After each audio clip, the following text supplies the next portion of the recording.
علامہ ابن عساکر، آپ تمام حضرات اس کو جانتے ہیں، اہل علم کو اس کی تاریخ کا علم ہے۔ علامہ ابن عساکر نے تاریخ کی ایک کتاب لکھی، اس کتاب کا نام ہے تاریخ مدینہ دمشق۔ اس کتاب کے اندر انہوں نے ایک باب قائم کیا ہے، باب مناقب عبداللہ ابن مسعود رضی اللہ تعالی عنہ، اور یہ باب کے اوپر جو روایت لائے ہیں، اس روایت کو ملا علی قاری رحمہ اللہ پوری وضاحت کے ساتھ مرقات میں بھی لائے ہیں، اور اجمالی طور پر اس روایت کو امام محی السنہ مشکات کے اندر بھی لائے ہیں۔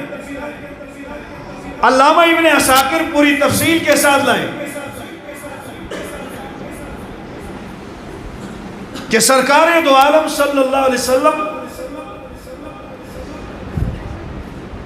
لما استوى علی المنبر، پیارے نبی منبر پہ تشریف فرما ہوئے، ارد گرد صحابہ کرام کوئی کھڑے کوئی بیٹھے، کچھ کھڑے ہیں، آپ نے فرمایا اجلسو، بیٹھ جاؤ۔ عبداللہ ابن مسعود رضی اللہ تعالی عنہ، پتہ ہے یہ کون سے عظیم الشان صحابی ہیں، یہ علماء سے پوچھ لیں۔ امام ابو عیسیٰ ترمذی رحمہ اللہ روایت لاتے ہیں، یہ وہ عبداللہ ابن مسعود ہیں جن کے کندھے پہ میرے نبی نے ہاتھ رکھ کے فرمایا، لوگوں تمہارے لیے دین کا جو طریقہ ابن مسعود پسند کرے گا، مجھ محمد کو بھی وہی پسند ہے۔ اور لوگوں کو بتایا استقرأوا القرآن بأربع، اگر قرآن کریم کو سیکھنا ہو تو 4 افراد سے سیکھ لو۔ اس سے بڑی سند کیا ہوگی جن کی تفسیر کی سند خود محمد الرسول اللہ صلی اللہ علیہ وسلم عطا فرما رہے ہیں۔ فرمایا جس نے قرآن کی تفسیر کو سیکھنا ہو تو عبداللہ بن مسعود سے سیکھ لو۔ میں آپ کو ایک بات بتا دوں، یہ عبداللہ بن مسعود رضی اللہ عنہ کبھی کبھی چیلنج کیا کرتے تھے، یہ فرماتے تھے کہ میں چیلنج کرتا ہوں، مجھ سے بڑا قرآن کا کوئی مفسر ہے تو سامنے آ جائے۔ اگر آج میں یہ بات کروں لوگ کہیں گے تکبر ہے، اور ہوگا بھی۔ ابن مسعود فرماتے ہیں مجھ سے بڑا قرآن کا کوئی مفسر ہے میرے سامنے آ جائے، لیکن میں کہتا ہوں مجھ سے بڑا کوئی مفسر اس وقت ہے ہی نہیں۔ کسی نے کہا حضرت آپ اتنا بڑا دعویٰ کیسے کرتے ہیں؟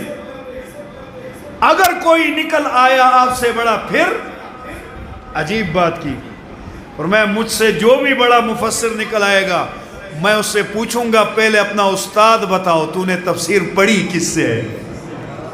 اور میں ابن مسعود وہ ہوں جس نے قرآن اول تا آخر محمد الرسول اللہ صلی اللہ علیہ وسلم سے پڑھا ہے۔ یہ ابن مسعود جس کا علمی یہ مقام ہے، مسجد میں تشریف لائے، اللہ کے نبی نے فرمایا اجلسو۔ ابھی یہ صحابی اتنے مسجد میں آئے، مرقات نے اس طرح نقل کیا،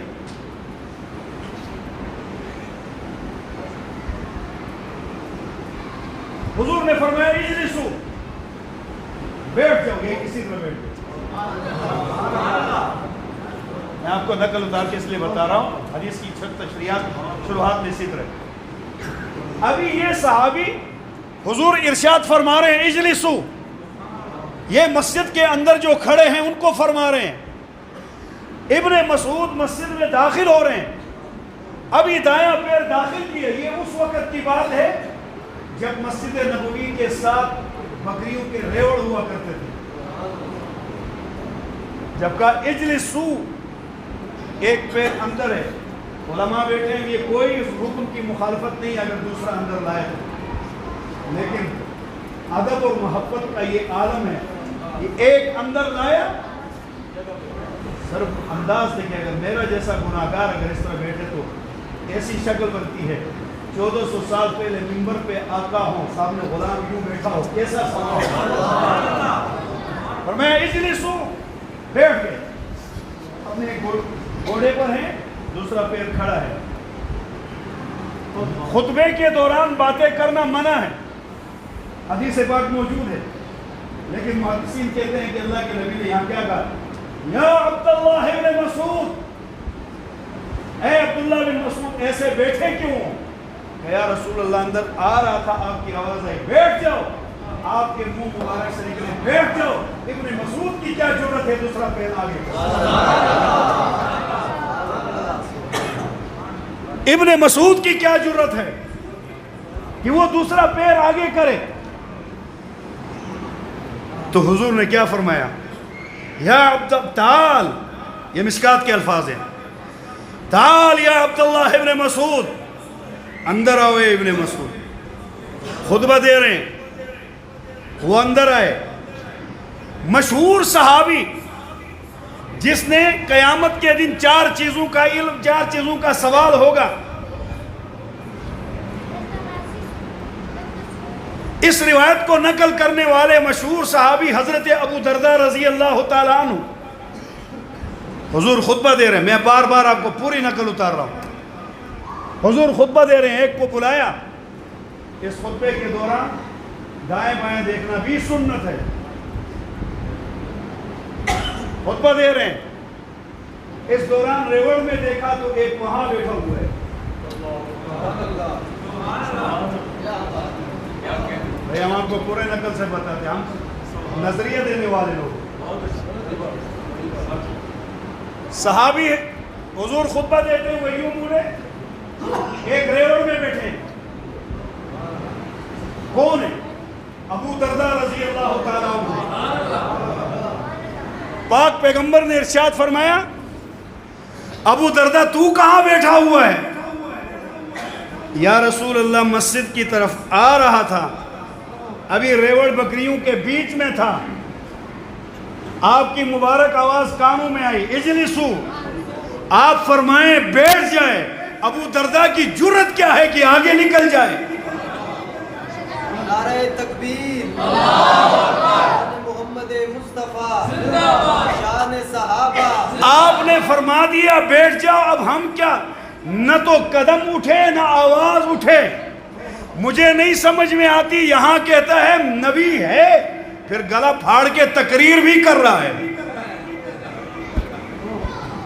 نبی ہے، وہاں تو قدم اٹھانے کی جرت نہیں ہے، وہاں تو آواز بلند کرنے کی جرت نہیں ہے۔ حضور نے فرمایا اسکت، یہ کہتا ہے حضور ہیں، قرآن کہتا ہے لا ترفعوا اصواتکم فوق صوت النبی کی، اگر ہیں تو آواز بس کر۔ مولوی صاحب یا عقیدہ چھوڑ یا تقریر کرنا چھوڑ، یا عقیدہ چھوڑ کہ حضور نہیں ہیں پھر بول، اور اگر ہیں تو منہ بند کر۔ وہاں بڑے بڑوں کی بند ہوئی ہے، تو کون ہوتا ہے؟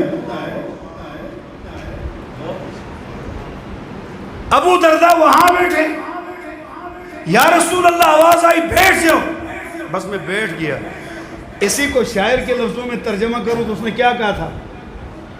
شاعر نے، اجازت ہے، شاعر نے کیا کہا؟ اگر ابو درداء کے جملے کا ترجمہ کروں تو یوں ہوگا کہ گویا ابو درداء نے یوں کہا، آپ نے فرمایا تھا بیٹھ جاؤ تو بیٹھ گیا یہیں پہ، کیوں؟ شاعر کہتا ہے گویا کہ ابو درداء نے یوں کہا، میرا جملہ ضائع نہیں جانا چاہیے۔ ابو درداء رضی اللہ تعالیٰ عنہ کے بارے میں شاعر کہتا ہے گویا کہ ابو درداء نے یوں کہا، درد مندوں سے مت پوچھ کہاں بیٹھ گئے۔ جو عاشق ہوتے ہیں نا، اور دنیا میں عام کسی کے ساتھ محبت ہو، آدمی دیوانوں کی طرح اس کے پیچھے جاتا ہے، ہو امام الانبیاء، اب محبت کرنے والا ہو شاگرد رسول، کوئی شاعر کہتا ابو درداء نے یوں کہا، اور درد مندوں سے مت پوچھ کہ کہاں بیٹھ گئے، درد مندوں سے مت پوچھ کہ کہاں بیٹھ گئے، تیری محفل میں غنیمت ہے جہاں بیٹھ گئے۔ نعرہ تکبیر، تاج و تخت ختم نبوت، شان صحابہ، حضرت فرید اللہ حیدری صاحب، یہ ہم عاجزی کر کے نہیں کہتے. اللہ تعالیٰ حضرت کی محبت جزائے خیر دے.